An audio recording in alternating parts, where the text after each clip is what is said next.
எல்லாருக்குமே நான் நோட்ஸ் எடுத்து வச்சுருப்பீங்கன்னு நான் நினைக்கிறேன். நானும் எடுத்து வச்சுருக்கிறேன். முக்கியமாக இதில் வந்து இன்றைக்கி இந்த சமநிலை பிரமாணம், அதாவது நம்ம பில்ட் பண்ணணும், நம்முடைய ஃபேமிலி, அதே நேரத்தில் தேவனுடைய ராஜ்யம், மூணுத்தையும் சமநிலையாக நம்ம பில்ட் பண்ணுவது, கட்டுவதற்கு நம்ம அழைக்கப்பட்டிருக்கிறோம். அதை நம்ம நினைவில் கொண்டு இது எல்லாமே நமக்கு ஷேர் பண்ண எல்லாத்தையுமே நோட்ஸ் எடுத்து வச்சுருக்கிறேன் நானும்.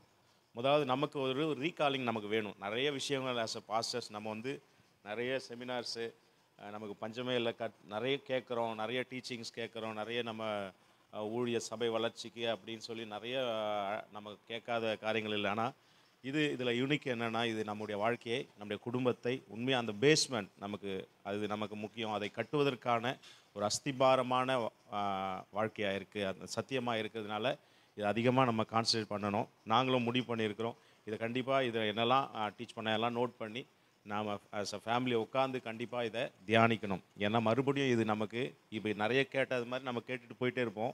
மறுபடியும் இதை நம்ம உட்காந்து அதை நம்ம டிஸ்கஸ் பண்ணும்போது தான் அதை நம்ம செயல்படுத்துவதற்கான அதுக்கு அடுத்த கட்டத்துக்கு நம்ம மூவ் ஆக முடியும். ஆமென்.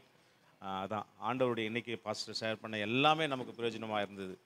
கடைசியாக அந்த சிஸ்டம் குறித்து நமக்கு பாஸ்டர் டீச் பண்ணாங்க. அது ரொம்ப ரொம்ப அவசியம். ஏன்னா இப்போது ஒருவேளை பார்க்குறதுக்கு எல்லாமே வேறு மாதிரி போக்கில் போய் கொண்டிருக்கிறது. ஆனால் ஆண்டவருடைய இன்டென்ஷன் எல்லாம் யாக்கோபுக்கு சொன்ன மாதிரி தான், பேக் டு பெத்தேல். அல்லேலூயா. அப்போ அதுதான் ஆண்டவர் அந்த ஆதி நிலைமைக்கு, அந்த ஃபவுண்டேஷனுக்கு நம்ம மாறும்போது தான் உண்மையாக தேவன் எதிர்பார்க்குற தேவனுடைய ராஜ்யத்தை நாம் கட்டும்படியாக நம்ம அழைக்கப்பட்ட அந்த ஆதி நிலைமைக்கு நம்ம திரும்ப முடியும். இதை நம்ம நிச்சயமாய் இதை ஆழமாக பதிக்கணும். என்னுடைய தாழ்மையான கருத்து அதுதான். இதை கண்டிப்பாக நம்ம வீட்டில் போயிட்டு டிஸ்கஸ் பண்ணால் தான் இன்னும் நமக்கு அது புரிய வரும். இல்லைன்னா நம்ம எப்பவும் போல் நிறைய கேட்குறோம், நம்ம வயிற்று வேலையை பார்ப்போம். இதுக்கு டைம் எடுத்து நம்ம நிச்சயம் போயிட்டு அதை நாம் டிஸ்கஸ் பண்ணி அதை விவாதித்து அதை எப்படி அப்ளை பண்ணலான்ற சீரியஸ்னஸ்க்குள்ளே நம்ம வந்தால் தான் நிச்சயமாக ஒரு பெரிய பலனுக்கு ஏதுவான ஒரு ஆசீர்வாதத்தை நம்ம பார்க்க முடியும். அதை நாங்கள் நிச்சயம் செய்வோம்னு சொல்லி இந்த நேரத்தில் சொல்லிக் கொடுக்குறோம். பாஸ்டருக்கு ரொம்ப சந்தோஷம். இந்த நாட்களில் இப்படி ஒரு வாய்ப்பை ஆண்டவர் நமக்கு ஏற்படுத்தி கொடுத்துருக்கிறார். நாம் அதிர்ஷ்டசாலிகள். ஆமென். கர்த்தர் நல்லவர். Thank you pastor. என்னோடு கூட உண்மையாகவே பேசினார். நான் கற்றுக்கொண்டதும் நான் ஒப்பு கொடுத்ததும் இன்றைக்கு நம்மளை ஆண்டவர் சுயாதீனமாக இருக்கும்படி அந்த உரிமை எனக்கு கொடுத்துருக்கிறார்ன்றதை தெரிஞ்சிருக்கோம். ஃபஸ்ட்டு அவர் நமக்கு calling, grace and power of revelation, இந்த மூணும் உண்மையாகவே இன்றைக்கி நான் கற்றுக்கொண்ட புதுசு தான். நம்ம வாழ்க்கையில் ஏன் நமக்கு ரொம்ப கஷ்டம் ரொம்ப தர்த்தரமான நிலையில் நம்ம ஆண்டருக்காக தான் நான் செயல்படுகிறோம் அப்படின்னு நினச்சிட்டு நான் நினைக்கும்போது அப்போ நம்ம போகிற ட்ராக் கரெக்டாக தான் போயிட்டுருக்குறோம் அப்படின்னு இன்றைக்கி என்னை உணர்த்தினேன். ஏன்னா ரொம்ப லக்ஸரியான லைஃபு அப்படி அதை நான் அப்படி நினச்சி கொண்டிருந்தேன். இவ்வளோ கஷ்டமான ரொம்ப ஏழ்மையான என் சுச்சுவேஷனை எல்லோரும் இங்கே இருக்கவங்களுக்கு எல்லாருக்குமே தெரியும். அப்படி அந்த வாழ்க்கையில் போகும்போது கர்த்தர் உண்மையாகவே என்னை அவருடைய காலைங்களை தான் என்னை நடத்தி கொண்டிருக்கிறார் அப்படின்றத நான் தெரிஞ்சுக்கிட்டேன். அப்புறம் இன்னொரு விஷயம், ஆவிக்குரிய கனிகளை முன்னிறுத்தும் பொழுது கிரியைகள் வரங்கள் கிரியை செய்யும் அப்படின்னு சொன்னாங்க. அந்த ஆவிக்குரிய கனிகளை முன்னிறுத்தாத வரைக்கும் நமக்குள்ளே இருக்கிற வரங்களை அது வெளியே காட்ட முடியாது. அப்படி வெளியே கொண்டு வந்தாலும் அது சக்ஸஸாக இருக்காது. அந்த கனிகள் ருசி உள்ளதாக இருக்கணும். அந்த கனி நமக்கு நாமே ருசியாக இருக்கிறது மட்டும் இல்லை, மற்றவங்களுக்கு அது ருசியாக இருக்கணும் அப்படின்னு சொன்னது உண்மையாகவே எனக்கு. ஏன்னா எனக்கு ஒப்பு கொடுத்தேன். ஏன்னா என்னை ரொம்ப கோவப்படுறேன், ரொம்ப டென்ஷன் ஆகிறேன், எல்லா காரியத்திலும் ஒரு நிதானம் இல்லாமல் இருக்கிறேன். எனக்கு சாந்தத்தை இன்னைக்கு காலை ஆண்டவர் என்னோட கூட பேசினார் தான், சாந்த குணமுள்ளவளாக இரு அப்படின்னு. அதே போல் இன்றைக்கு அது ஆவியின் கனிகளிலே ஒன்றாக இருக்கிறதுனால அதை நான் ஒப்பு கொடுத்தேன். நான் இனிமேல் என்னை 9 கனிகளையும் வெளிப்படுத்தணும் ஆண்டவரே. ஏன்னா ஒன்று மட்டும் ஒன்றும் இல்லை, நான் அன்பாக இருக்கணும், சாந்தத்தை வெளிப்படுத்தணும், பொறுமையாக இருக்கணும். அப்போ தான் நான் செய்கிற ஊழியங்களும் ஒரு சக்ஸஸாக இருக்கும். அப்படி பெண்கள் மத்தியில் நான் செய்கிற ஊழியங்களும் சக்ஸஸாக இருக்கும் அப்படின்றத நான் ஒப்புக்கொண்டேன். உண்மையாகவே இந்த நாளில் ஆண்டவர் என்னோடு கூட பேசினார். ஆண்டவருக்கு நன்றி, ஐயாவுக்கும் நன்றி. தேங்க்யூ. பாஸ்டர் டேனி பாஸ்டர் தான் இதை அறிமுகப்படுத்தி வச்சார். ஆக்சுவலாக நான் வீட்டுக்கு போகும்போது ஒரு சம்பவம் நடந்துச்சு. ஒரு ஃபோன் வந்துச்சு. ஒரு பாஸ்டர் மரித்து போயிட்டார், அதனால் நம்ம காலையில் போகலாமான்னு சொல்லி ஃபோன் வந்துச்சு. ஆனால் பாஸ்டர் சொன்ன உடனே எனக்கு இங்கே வர்றது தான் விருப்பம். அப்போ காலையில் அதிகாலையில் இருந்து ஜெபிக்கும் போது ஆண்டவர் சொன்னேன், ஆண்டவரே அவர் எங்களுக்கு அந்த பாஸ்டர் உதவியாக இருந்தார். எல்லா விதத்திலும் எங்களுக்கு ஆவிக்குரிய இதில் உதவி செஞ்சார். ஆனாலும் அவர் எவ்வளோ கற்றுக்கொண்டு தான் இப்போ மரித்திருக்கிறார். முதிர் வயதில் தான் மரித்திருக்கிறார். இன்னும் கற்றுக்கொண்ட வேண்டியது எனக்கு நிறைய இருக்குது. அதனால் நான் அந்த இடத்துக்கு போகிறேன் அப்படின்னு சொன்னேன். ஆண்டவர் எனக்கு வழிவாசலை ஏற்படுத்தி கொடுத்தார். கிருபை அந்த இடத்துல கொண்டு வந்தார் என்று சொல்லி நான் விசுவாசிக்கிறேன். அது மாத்திரம் இல்லை, போன மாதம் வந்தேன். கர்த்தர் சில காரியங்களை என்னோடு கூட பேசினார். ஒரு தடுமாற்றத்தோடு கூட வந்தேன். கிட்டத்தட்ட நான் 14 வருடங்கள் சிபிஎம் சர்ச்சில் இருந்து வளர்ந்தவன். அதில் வந்து நிறைய காரியங்களை நான் கற்றுக்கொண்டேன். ஏன்னா பரிசுத்தவான்கள் மத்தியிலே நான் அமர்ந்திருந்து அநேக காரியங்களை கற்றுக்கொண்டவன். ஆனாலும் அப்படிப்பட்ட உபதேசம் நான் ஊழியத்துக்கு வெளியே வரும்போது இப்படிப்பட்ட காரியங்கள் இல்லையே அப்படின்னு சொல்லி நிறைய இடத்துல, ஏன்னா நிறைய செய்திகளை யூடியூப்பில் இதெல்லாம் பார்க்கும்போது பார்த்தீங்கன்னா நம்ம சத்தியத்துக்கு ஒவ்வாத விகற்பமான காரியங்களை தான் நிறைய பேர் பேசிகிட்டு இருந்தாங்க. ஆனால் இப்படிப்பட்ட, நான் பாஸ்டருக்கு மிகவும் நன்றி சொல்கிறேன். இது பெருமைக்காக அல்ல, இப்படிப்பட்ட மூத்த ஊழியர்களுக்காக நான் நேற்றைய வரைக்கும் நான் ஜெபித்து கொண்டு தான் இருக்கிறேன். அல்லேலூயா. தேங்க்யூ. அவங்களுக்கு தீர்க்காயுசை வைக்கணும்னு சொல்லி, ஏன்னா இவர்கள் இப்படிப்பட்டவங்க நம்முடைய தேசத்துக்கு இன்னமும் தேவை என்று சொல்லி நான் ஜெபித்து கொண்டிருக்கிறேன். உண்மையாகவே தேவன் அந்த காரியங்களை செய்தார். இன்னொன்று எனக்கு அதிகமாக தொட்ட காரியம் என்னன்னு கேட்டிங்கன்னா, தேவனோடு உள்ள ஐக்கியம், தேவனோடு உள்ள ஐக்கியத்தை மனிதன் இழக்கும்போது நிர்வாணமாகிறான் என்கிற காரியம் வந்து மிகவும் என்னை வந்து தொட்டது. உண்மையாகவே அந்த ஐக்கியத்துக்குள்ளே எவ்வளவு நெருங்குறோமோ, அவன் வந்து ஒரு தேவனை உடுத்தி இருக்கிறான். கர்த்தர் என்னோடு கூட பேசுனேன் என்னன்னா, தேவனை உடுத்தி இருக்கிறதை போலவே அவன் காணப்படுகிறான்னு சொல்லி, அந்த சாயலுக்குள்ளே அவன் காணப்படுகிறான்ங்கிறத நான் உணர்ந்து கொண்டேன். இன்னொன்று தலைமைத்துவத்தை குறித்து, ஏன்னா அதிகமாக இப்போ பார்த்தீங்கன்னா தலைமைத்துவத்தை குறித்து தான் படித்து கொண்டு வருகிறேன். அந்த காரியங்களை படிக்கும்பொழுது ஆண்டவர் சொன்ன காரியங்கள் என்னன்னு கேட்டிங்கன்னா, இப்போ உட்காந்துருக்கும்போது தேடி போனார் என்று சொன்னார். யாரையும் இழந்துடக்கூடாது, தேடி போகணும் அப்படின்னு சொல்லி கற்றுக் கொடுத்தார். இன்னொன்று கேட்டிங்கன்னா, தன்னையும் கட்டி எழுப்புவான், தன்னுடைய குடும்பத்தையும் கட்டி எழுப்புவான், சபையும் கட்டி எழுப்புவான். மிகவும் ஆசீர்வாதமாக இருந்தது. மிகவும் ஆண்டவர் கிருபையை குறித்து பேசினார். அந்த கிருபை எனக்கு உண்மையாகவே ஊழியத்தில் இந்த கிருபை இல்லைன்னா ஒன்றுமே இல்லை. ஒரு 3-4 வருடங்கள் ஆகிறது நான் வெளியே வந்து ஊழியம் செய்வதற்கு. நான் சிபிஎம் ஊழியக்காரத்தில் என்ன இடத்துல கேட்டாங்க, நான் சுருக்கமாக முடித்து விடுகிறேன், நீ வெளியெல்லாம் போகக்கூடாது, இது உனக்கு ஊழியம் இல்லை, டீட்டெயிலாக பேசுங்க, டீட்டெயிலாக சொல்லுங்கள், ஊழியம் இல்லை, நம்ம சபையில் இருக்கிறது தான் ஊழியம் அப்படின்னு சொல்லி சொன்னாங்க.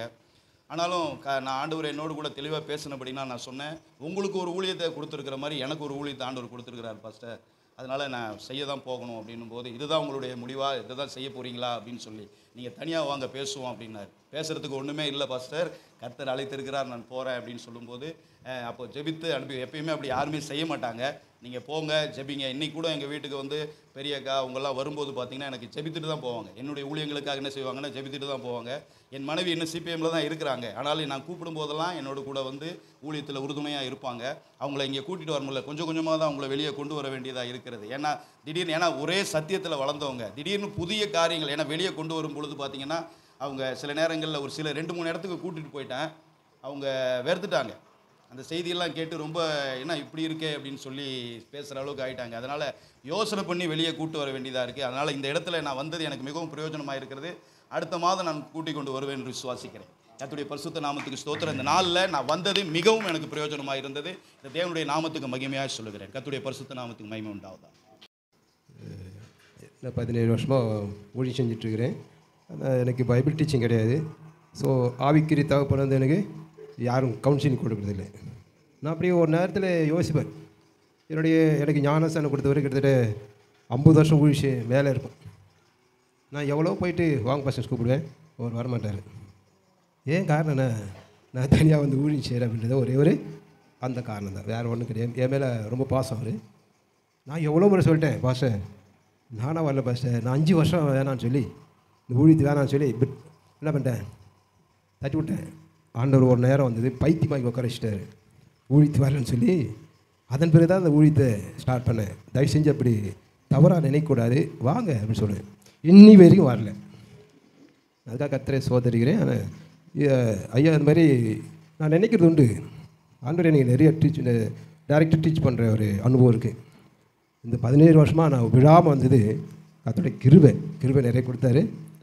பவுல் சொல்ல மாதிரி நான் கற்றுக்கொண்டேன் என்று சொல்கிறது இல்லை அடைந்தாயிற்று அப்படி சொல்கிறது கிடையாது. நான் எது வரைக்கும் தேறினோன்னு சொல்லி அது வரைக்கும் நான் யூஸ் பண்ணிட்டுருக்கிறார் ஆண்டவர். அதனால் இப்படிப்பட்ட கவுன்சிலிங் இந்த நாட்டில் தேவையானது நிறைய பேர் ஒருவேளை, ஆனால் தேவை எவ்வளோ நாம் கற்றுக்கொண்டாலும் கூட ஒரு நல்ல முதிர்ந்த ஒரு ஊழியர்களுடைய அனுபவங்கள் நமக்கு வரும் நாட்களில் அது ஒரு பெரிய சவாலாக மாறும் ஊழியத்தில். ஆமென். அல்லேலூயா. ஆமென். நம்ம எவ்வளோ கற்றுக்கொண்டாலும் ஒன்றும் இல்லை, ஆனால் நம்ம அது வரைக்கும் கற்றுக்கொள்கிறோமோ அது வரைக்கும் நாம் தேறினோன்னா மாறிட்டே இருக்கிறோம். எக்ஸ்சேஞ்ச் ஆகிட்டே இருக்கிறோம் ஆண்டவருக்குள்ளே கிறிஸ்துக்குள்ளே. ஆனால் எனக்கு ஆண்டவர் நிறைய தாளந்துகள் கொடுத்துருக்கிறாரு.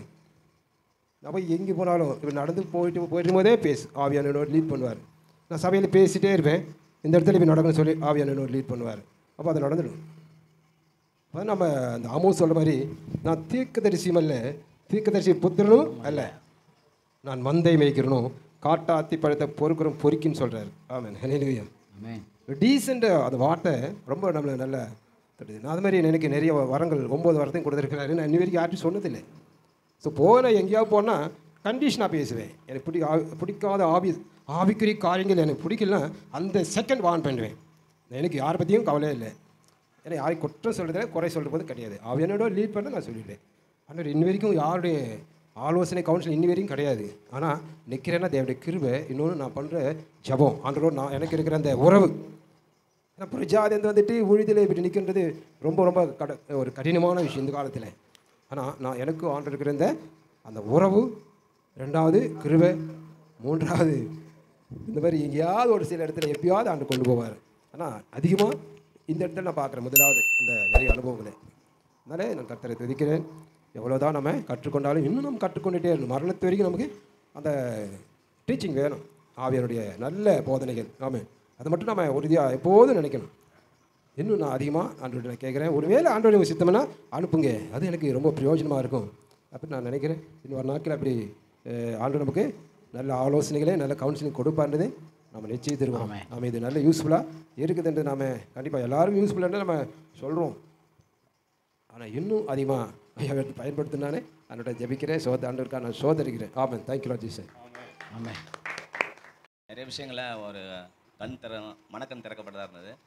அந்த விஷயங்களை மட்டும் நான் ஷேர் பண்ணுறேன். ஒன்று பார்த்திங்கன்னா, ஒரு சில நேரத்தில் வந்து ஆவிக்குரிய வாழ்க்கையில் பார்த்திங்கன்னா ஒரு ட்ரைனஸ், ஒரு வெறுமையை நிறையா ஃபீல் பண்ணுவோம்.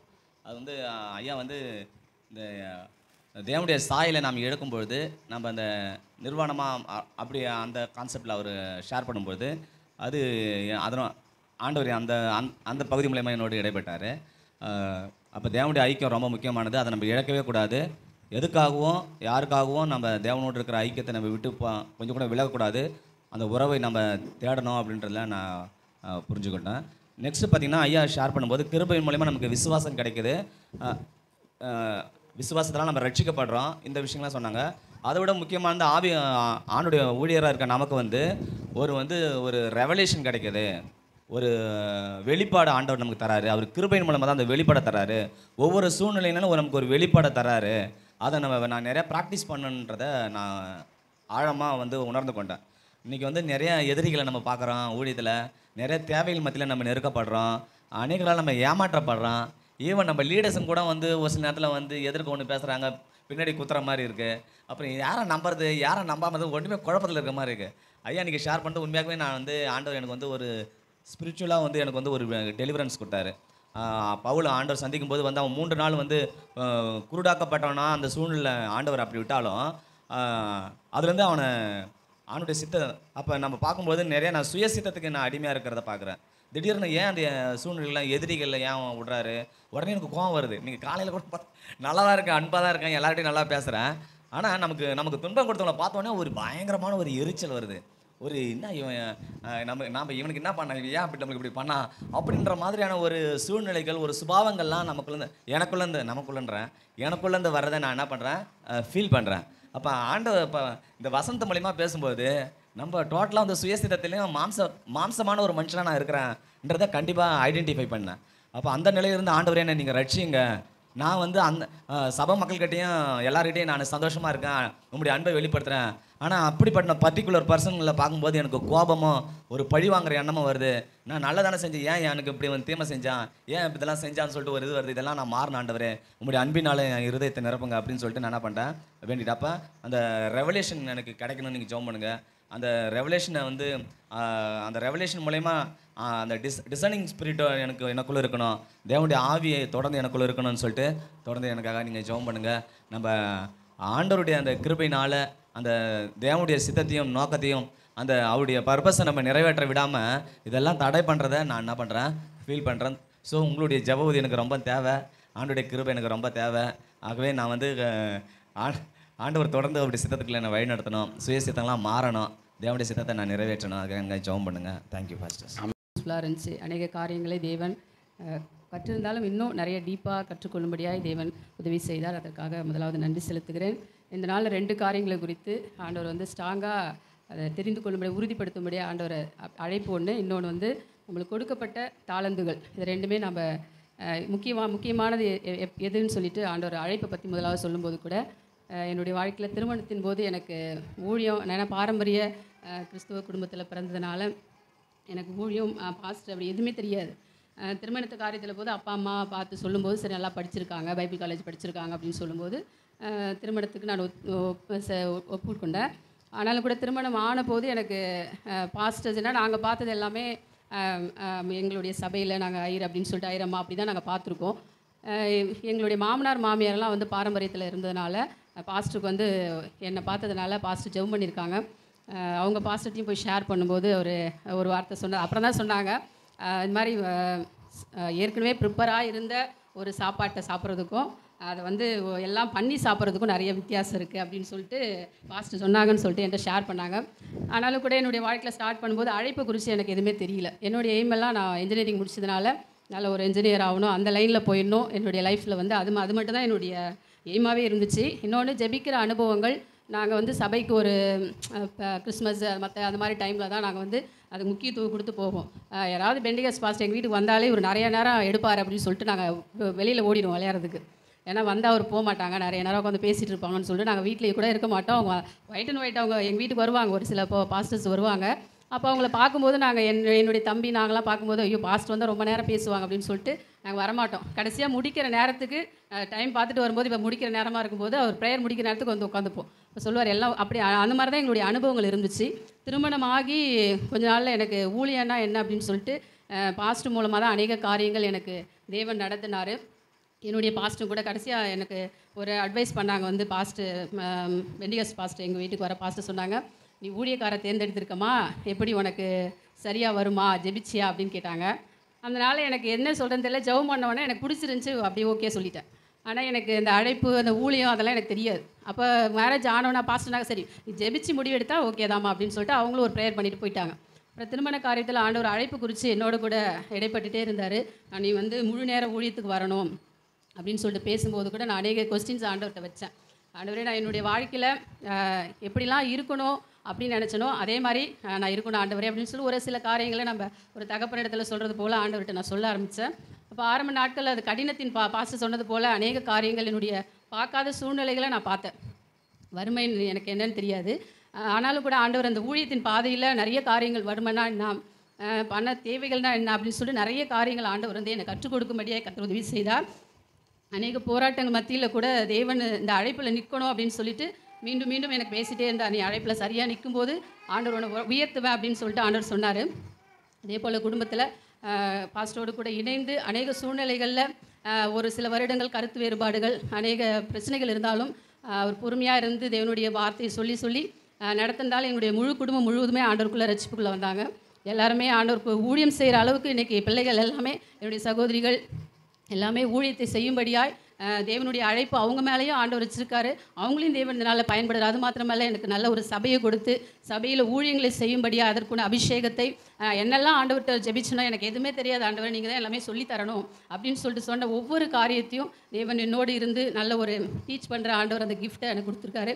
இன்னும் அநேக காரியங்கள் எப்படி என்னெல்லாம் நம்ம ஊழியத்தில் இப்படி தான் ஊழியம் அப்படின்னு சொல்லி இப்படி ஜனங்களை விசாரிக்கணும் இப்படி எல்லா காரியத்தையும் தேவன் எனக்கு கற்றுக் கொடுத்து கணவருக்கு அந்த கணவர் வந்து அந்த விஷயத்தில் மிகவும் உதவியாக இருந்து எனக்கு கற்றுத்தந்தார்.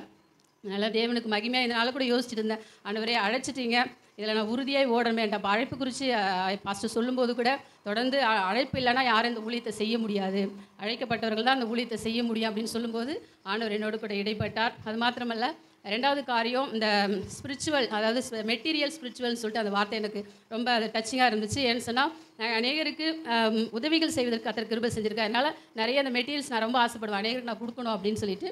அதேமாதிரி தேவன் என்னை பயன்படுத்தி கொடுக்கும்போது கூட ஆண்டவர் நாளில் ஒரு காரியத்தை உணர்த்தினார். கொடுப்பது மாத்திரமல்ல அதுக்கு ஸ்பிரிச்சுவலாக அவங்களுக்கு ஆவிக்குரிய காரியங்களை நம்ம கற்றுத்தரணும் அப்படின்னு சொல்லிட்டு இன்னும் நல்லா ஸ்ட்ராங்காக அவங்களுக்கு சொல்லித்தரணும். கொடுப்பது மாத்திரமல்ல ஆவிக்குரிய காரியங்களையும் அவங்களுக்கு நம்ம சொல்லி கொடுக்கணும்னு சொல்லிட்டு இந்த நாளில் இந்த 2 காரியத்தை ஆண்டவர் உணர்த்தினார். கர்த்தருக்கு ஸ்தோத்திரம், பாஸ்டருக்கும் இதை செலுத்துக்கிறோம். அருமைக்குரிய காரியங்களை குறித்து பேசுனாங்க. நம்ம ரட்சிக்கப்பட்டதெல்லாம் பார்த்தா இம்மைக்குரிய நம்ம பைபிள் காலேஜில் ரட்சிக்கப்பட்டதெல்லாம் பார்த்தா பாடுகளை பற்றி தான் பழைய பரிசுத்தவான்கள் நம்ம ரட்சிக்கப்பட்ட காலங்களில் பாடுகளை பற்றி தான் மேன்மையாக உயர்த்தி நமக்கு சொல்லி தந்தாங்க நம்ம ஆவிக்குரிய தகப்பன்மார்கள். காலப்போக்கில் நம்ம வரும்போது ஊழியத்தில் இறங்கும்போது பாடுகள்லாம் நமக்கு கசப்பாக இருக்குது. அக்கம் பக்கம் பார்க்குறோம், பக்கத்தில் இருக்கிற வயலை பார்க்குறோம், பக்கத்தில் இருக்கிற சபையை பார்க்குறோம், பக்கத்தில் எனக்கு பின்னால் வந்த ஊழியக்காரர்களை பார்க்குறோம். அவங்க இந்த அளவுக்கு வளர்ந்துருக்காங்கன்னா அவங்க எம்மையை சார்ந்திருக்கிறாங்க. பேரு புகழ் பிரஸ்தாபம் பட்டம் பதவி தசம்பாகம் கட்டிடங்கள் வசதி ஆடம்பரத்தை பார்க்கும்போது உண்மையாக ஆவிக்குரியதில் சார்ந்திருக்கும்போது மறுமைக்குரிய பாடு வேணாம், துன்பம் வேணாம், உபத்திரம் வேணாம், வறுமை வேணாம், ஏழ்மை வேணாம், அடி வேணாம், அவமானம் வேணாம், அழுக வேணாம், ஜபம் வேணாம், போதனையும் வேணாம், கண்டித்து கண்டனம் பண்ணி அவங்க பாரு நல்லா இருக்கிறாங்க பாரு, எனக்கு பின்னால் வந்து காரில் போகிறாங்க பாரு, எனக்கு பின்னால் வந்து 3 சபையாகி போச்சு பாரு, 2 சபை அவங்க பேச்சை கேட்குறாங்களே அப்படின்னு நம்ம ஆரம்ப சத்தியத்தை கேட்டோம். பாடுகளை மட்டும்தான் நம்ம பரலோகம் போக முடியும் அப்படின்னு சொல்லி சிலுவை தான் நமக்கு மேன்மை, கீழானவைகளை தேடாதீங்க மேலானதை தேடுங்க தான் சொல்லி கொடுத்தாங்க. ஆனால் காலப்போக்கில் என் ஊழியில் வந்து பெரிய பெரிய பணக்காரங்க முதன்மையான ஊழியக்காரங்க கூட எனக்கு ஐக்கியம் இருந்தது. வெள்ளைக்காரங்களாம் கூட வருவாங்க எங்கள் சபைக்கு வருவாங்க.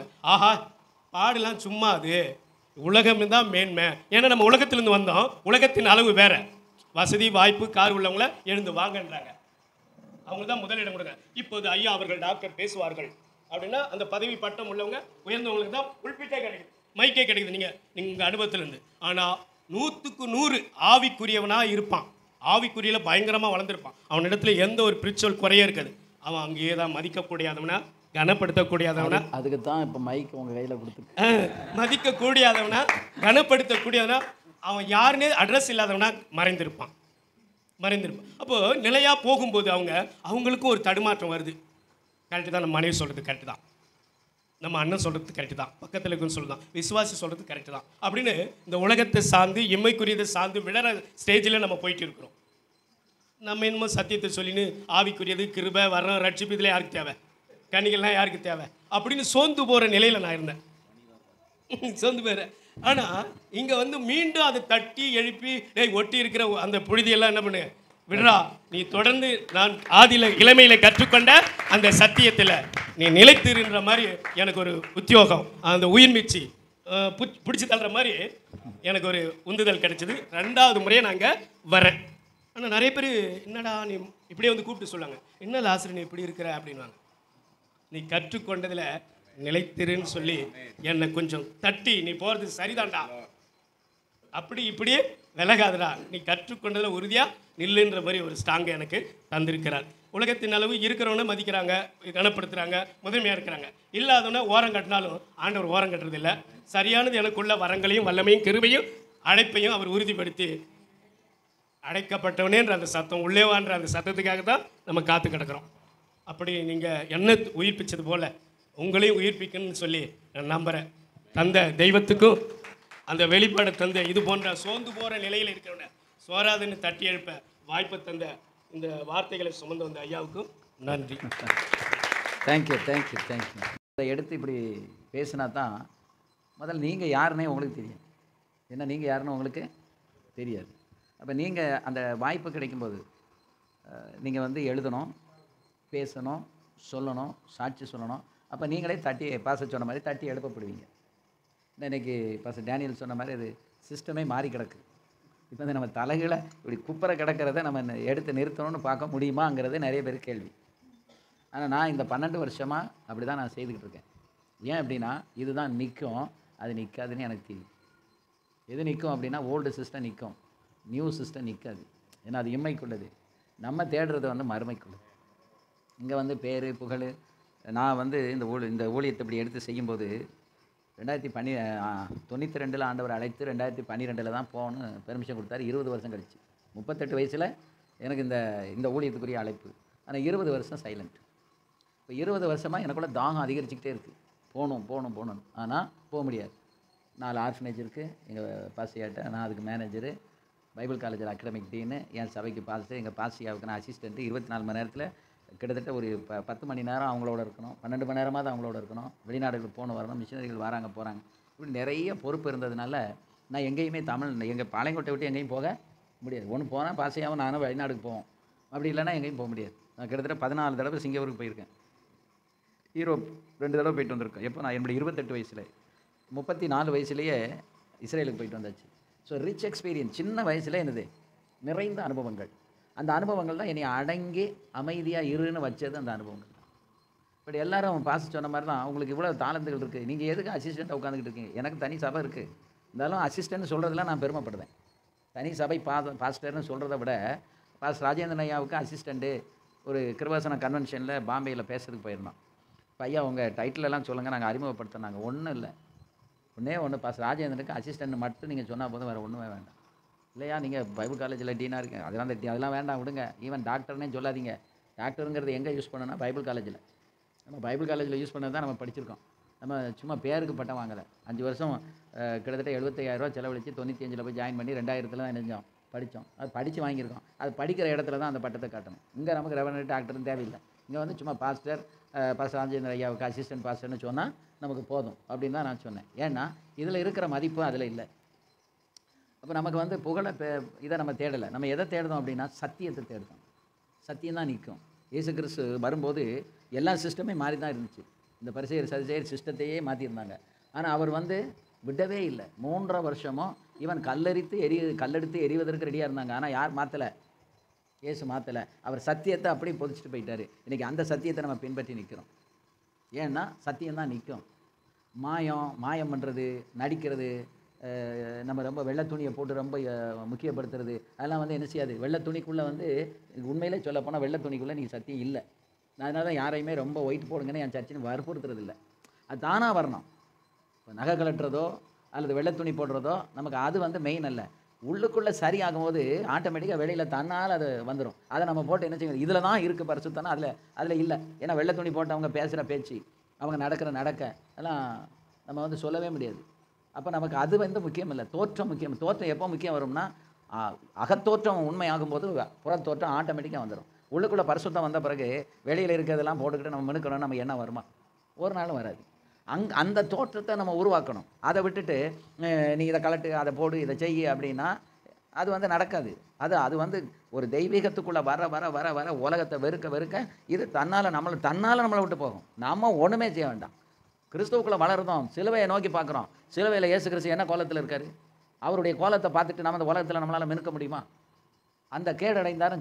அந்த கேடு எதுக்கு அடைந்தார்? நம்மளை உருவாக்குறதுக்கு. அப்போ நம்மளை உருவாக்க அந்த கேடு அடைந்தவர், அவரை நம்ம சிலுவையை நோக்கி பார்த்தோம்னா நம்ம வந்து இந்த உலகத்தில் வந்து நம்ம இப்படி இருக்கணும், அவங்களுக்காக நம்ம வாழணும், இவங்களுக்காக வாழணுங்கிற எண்ணம் நமக்கு வருமா? நம்ம இதெல்லாம் எதுக்கு செய்கிறோம்னா நம்ம கௌரவத்தை காப்பாற்றுறதுக்காக, மற்றவங்க என்ன நினைப்பாங்கங்கிறதுக்காக. அதெல்லாம் எப்போ போகும்னா ஆண்டவரோட நெருங்கும் போது இதெல்லாம் தன்னால் கலந்து நம்மளை விட்டு வெளியே போயிடும். நம்ம இதை போய் வலியுறுத்திக்கிட்டு சொல்லிக்கிட்டெல்லாம் இருக்க வேண்டாம். அதை வலியுறுத்துங்க. எதை? த கேரக்டர் ஆஃப் காட், தேவனுடைய அந்த குணாதிசயம், தேவனுடைய சாயல். அந்த சாயலில் நம்ம போக போக ஆட்டோமேட்டிக்காக எல்லாம் கலந்து நம்மளை விட்டு ஓடிடும். ஏன்னா நம்ம எதை மட்டும் பார்ப்போம்னா சிலுவையை மட்டும் பார்ப்போம். இன்றைக்கி சிலுவையை பார்க்கல. இன்றைக்கி ஏன் பெந்தகோஸ்துக்குள்ள ஆடம்பரம், பெந்தகோஸ்துக்குள்ள ஏன் துணிச்சல்? அவங்க எதை பார்க்கல? சிலுவையை பார்க்கல. நீங்கள் சிலுவையை நீங்கள் பார்க்க ஆரம்பிங்க. உங்கள் ஜெபத்தில் நீங்கள் சிலுவையை பார்க்க ஆரம்பிங்க. சிலுவையை பார்க்க உங்கள்கிட்ட இருக்கிற அந்த வேண்டாதது எல்லாம் தன்னால் நம்மளை விட்டு போய் அந்த ஆன்மீக பரிசுத்தம் நமக்குள்ளே அப்படியே வந்துடும். அப்படி வரும்போது தான் முகத்தில் பார்த்தாலே ஒரு கிருபை. துணியை பார்த்து கிருபை வேண்டாம், துணியை பார்த்து நம்ம அழக வேண்டாம். அது எதில் வரணும்? முகத்தில். அந்த கிருபை எதில் தெரியும்? இந்த தேஜஸ்ன்னு மலையாளத்தில் சொல்லுவாங்க, அது அந்த க்ளோரின்னு இங்கிலீஷில் சொல்லுவோம், தமிழில் மகிமைன்னு சொல்லுவோம். அந்த மகிமை எப்போ வரும் தெரியுமா? தேவனோடு இணையும் போது அந்த க்ளோரி டிரான்ஸ்ஃபர்ஸ் டு அஸ். அந்த சாயல் நமக்குள்ளே. ஏன்னா ஏற்கனவே நம்ம அந்த சாயலாம் சிருஷ்டிக்கப்பட்டோம். இந்த சாத்தான் வந்ததுனால சாயலை இழந்தோம். இப்போ ஆண்டவர் சிலுவையில் போய் எதுக்காகத்தான் பிரயாசப்பட்டார்? அந்த சாயலை திரும்ப கொடுக்கறதுக்காக. அப்போ ஆண்டவரோடு நீங்கள் நடக்க இந்த வேதத்தில் ஆழமாக போக கர்த்தரோடு நெருங்க, பரிசுத்தமானவர்களோடு நெருங்குங்க. நான் உங்களுக்கு சொல்கிறது என்னென்னா, நான்லாம் சீர்கெட்டு போகாமல் இருந்தது காரணம் ஒரு நல்ல ஸ்ட்ரிக்டான போதகர் கையில் நான் இருந்தேன். 9 வருஷம் ஆச்சு அவங்க இறந்து.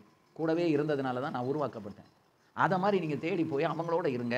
இந்த மாதிரி உள்ள நீங்கள் பயனடைகிற கூட்டத்துக்கு தவறாமல் வாங்க. நான் எப்படி இந்த கூட்டத்தை காரணத்தை கூட மிஸ் பண்ணக்கூடாதுன்னு நான் ஒரு தீர்க்கமான ஒரு இதோடு நான் வந்துக்கிட்டு இருக்கணும். அது மாதிரி நீங்கள் உங்களுக்கும் என்ன இருக்கணும்? எந்த காரணம்? இப்போ அவர் சொன்னார், அவர் கற்று தேர்ந்து மறித்து விட்டார்.